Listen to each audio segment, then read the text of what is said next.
ಕಳೆದ ಲೋಕಸಭಾ ಚುನಾವಣೆಯಲ್ಲಿ 25 ಜನ ಲೋಕಸಭೆಗೆ ಬಿಜೆಪಿಯಿಂದ ಆಯ್ಕೆಯಾಗಿದ್ದರು. ಒಬ್ರು ಇಂಡಿಪೆಂಡೆಂಟ್, ಒಬ್ರು ಜೆಡಿಎಸ್, ಒಬ್ರು ಕಾಂಗ್ರೆಸ್. ಆಮೇಲೆ ಇದಾದ ಮೇಲೆ ಇಂಡಿಪೆಂಡೆಂಟ್ ಸುಮಲತಾ ಅವರು ಕೂಡ ಬಿಜೆಪಿಗೆ ಬೆಂಬಲವನ್ನು ಘೋಷಣೆ ಮಾಡಿದರು.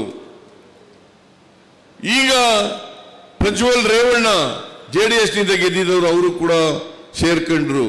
ಒಟ್ಟು 27 ಜನ ಎಂಪಿಗಳಾದರು. ಯಾವತ್ತಾದರೂ ಕರ್ನಾಟಕಕ್ಕೆ ಆಗಿರ್ತಕ್ಕಂಥ ಅನ್ಯಾಯದ ಬಗ್ಗೆ ಪ್ರಸ್ತಾಪ ಮಾಡಿದಾರ? ಬಾಯಿ ಬಿಟ್ಟಿದಾರ? ಇಲ್ಲಿ ಮಿನಿಸ್ಟರ್ ಇದ್ರಲ್ಲ, ಯಾರು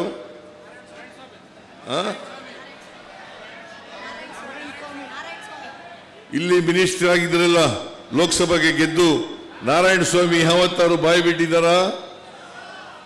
ಈ ಕಾರಜೋಳ ಯಾವತ್ತಾರು ಬಾಯಿ ಬಿಟ್ಟಿದಾರ? ಮತ್ತೆ ಯಾಕೆ ಗೆಲ್ಲಿಸ್ತೀರಿ ಅವರಿಗೆ?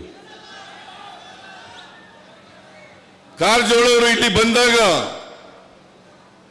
ಬಹಳ ಕಡೆಗಳಲ್ಲಿ ಅವರಿಗೆ ವಿರೋಧ ವ್ಯಕ್ತ ಆಯಿತು. Go back Karjol, go back Karjol ಅಂತೇಳಿ ಜನ ಕೂಗಿದ್ರು.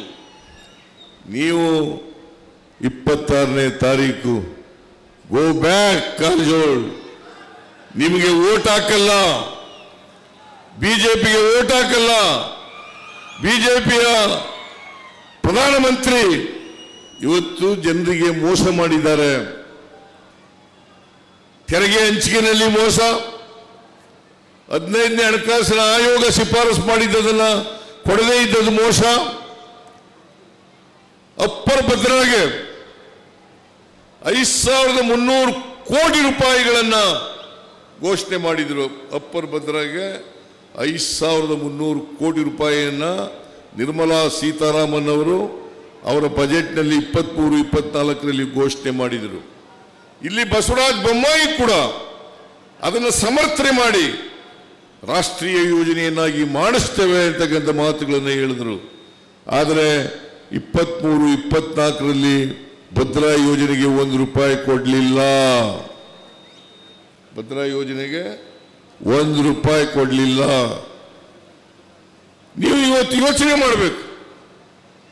ಈ ಭದ್ರಾ ಯೋಜನೆ ಮುಗಿಸ್ತಕ್ಕಂಥದ್ದು ಅವರು ಕೊಡದೇ ಹೋದ್ರು ಕೂಡ ಕಾಂಗ್ರೆಸ್ ಪಕ್ಷ ಈ ಅವಧಿನಲ್ಲಿ ಭದ್ರಾ ಯೋಜನೆಯನ್ನು ಮುಗಿಸಿ ಈ ಭಾಗದ ಜನರಿಗೆ ನೀರು ಕೊಡ್ತಕ್ಕಂಥ ಕೆಲಸವನ್ನ ಮಾಡ್ತೇವೆ ಅಂತಕ್ಕಂಥ ಮಾತುಗಳನ್ನು ಕೂಡ ಹೇಳಲಿಕ್ಕೆ ಬಯಸ್ತಾ ಇದ್ದೇನೆ.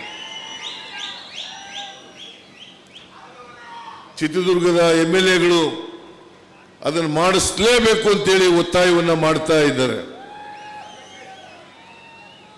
ಬರಗಾಲಕ್ಕೆ ಒಂದು ಬಿಡಿಗಾಸ್ ಬಿಡುಗಡೆ ಮಾಡಲಿಲ್ಲ. ನಾವು ಅನಿವಾರ್ಯವಾಗಿ ಸುಪ್ರೀಂ ಕೋರ್ಟ್ಗೆ ಹೋಗಬೇಕಾಯಿತು. ಸುಪ್ರೀಂ ಕೋರ್ಟ್ನವರು ಹೇಳಿದ್ದಾರೆ 1 ವಾರದಲ್ಲಿ ಇತ್ಯರ್ಥ ಮಾಡಬೇಕು ಇದನ್ನ. ಅಲ್ಲಿ ಅಟಾರ್ನಿ ಜನರಲ್, ಸಾಲಿಸಿಟರ್ ಜನರಲ್ ಇಬ್ರು ಕೂಡ ಒಪ್ಕೊಂಡಿದ್ದಾರೆ 1 ವಾರದಲ್ಲಿ ಇತ್ಯರ್ಥ ಮಾಡಿಸ್ತೀವಿ ಅಂತೇಳಿ. ನೋಡಿ, ಒಂದು ವೇಳೆ ನಾವು ಕೋರ್ಟ್ಗೆ ಹೋಗದೆ ಹೋಗಿದ್ರೆ ಅವರು ಬರಗಾಲಕ್ಕೆ NDRF ಇಂದ 1 ರೂಪಾಯಿ ಕೊಡ್ತಾ ಇರಲಿಲ್ಲ. ಕರ್ನಾಟಕದಲ್ಲಿ ಭೀಕರವಾದಂಥ ಬರಗಾಲ ಇದೆ. NDRF ಅವ್ರ ದುಡ್ಡಲ್ಲ, ನಮ್ಮ ದುಡ್ಡು ನಮಗ್ ಕೊಡ್ಲಿಕ್ಕೆ ಮಲತಾಯಿ ಧೋರಣೆಯನ್ನು ತೋರಿಸ್ತಾ ಇದ್ದಾರೆ. ಅದಕ್ಕೆ ಅವರಿಗೆ ಕರ್ನಾಟಕ ಕಂಡ್ರೆ ಅಮಿತ್ ಶಾಗೆ, ನರೇಂದ್ರ ಮೋದಿ ಅವರಿಗೆ ಅವರು ಆಗೋದಿಲ್ಲ, ವಿರೋಧ ಮಾಡ್ತಾರೆ ಅಂತಕ್ಕಂಥದ್ದು ಬಹಳ ಸ್ಪಷ್ಟವಾಗಿ ಗೊತ್ತಾಗುತ್ತೆ. ಅದರಿಂದ ನಾನು ಹೆಚ್ಚು ಮಾತನಾಡಲಿಕ್ಕೆ ಹೋಗಲ್ಲ.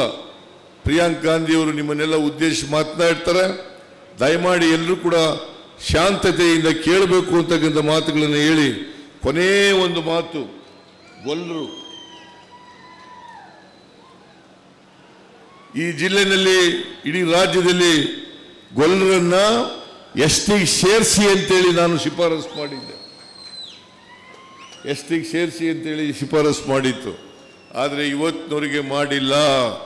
ಕೇಂದ್ರದಲ್ಲಿ ಕಾಂಗ್ರೆಸ್ ಪಕ್ಷ ಅಧಿಕಾರಕ್ಕೆ ಬಂದರೆ ಅವರನ್ನ ಎಸ್ಟಿಗೆ ಸೇರಿಸಲಿಕ್ಕೆ ಎಲ್ಲ ಪ್ರಯತ್ನಗಳನ್ನು ನಾವು ಮಾಡ್ತೇವೆ ಅಂತಕ್ಕಂಥ ಮಾತುಗಳನ್ನು ಈ ಸಂದರ್ಭದಲ್ಲಿ ಹೇಳಿ ನನ್ನ ಮಾತನ್ನು ಮುಗಿಸ್ತೇನೆ. ನಿಮ್ಮೆಲ್ಲರಿಗೂ ನಮಸ್ಕಾರ. ಜೈ ಹಿಂದ್, ಜೈ ಕರ್ನಾಟಕ, ಜೈ ಕಾಂಗ್ರೆಸ್. ಕಾಂಗ್ರೆಸ್.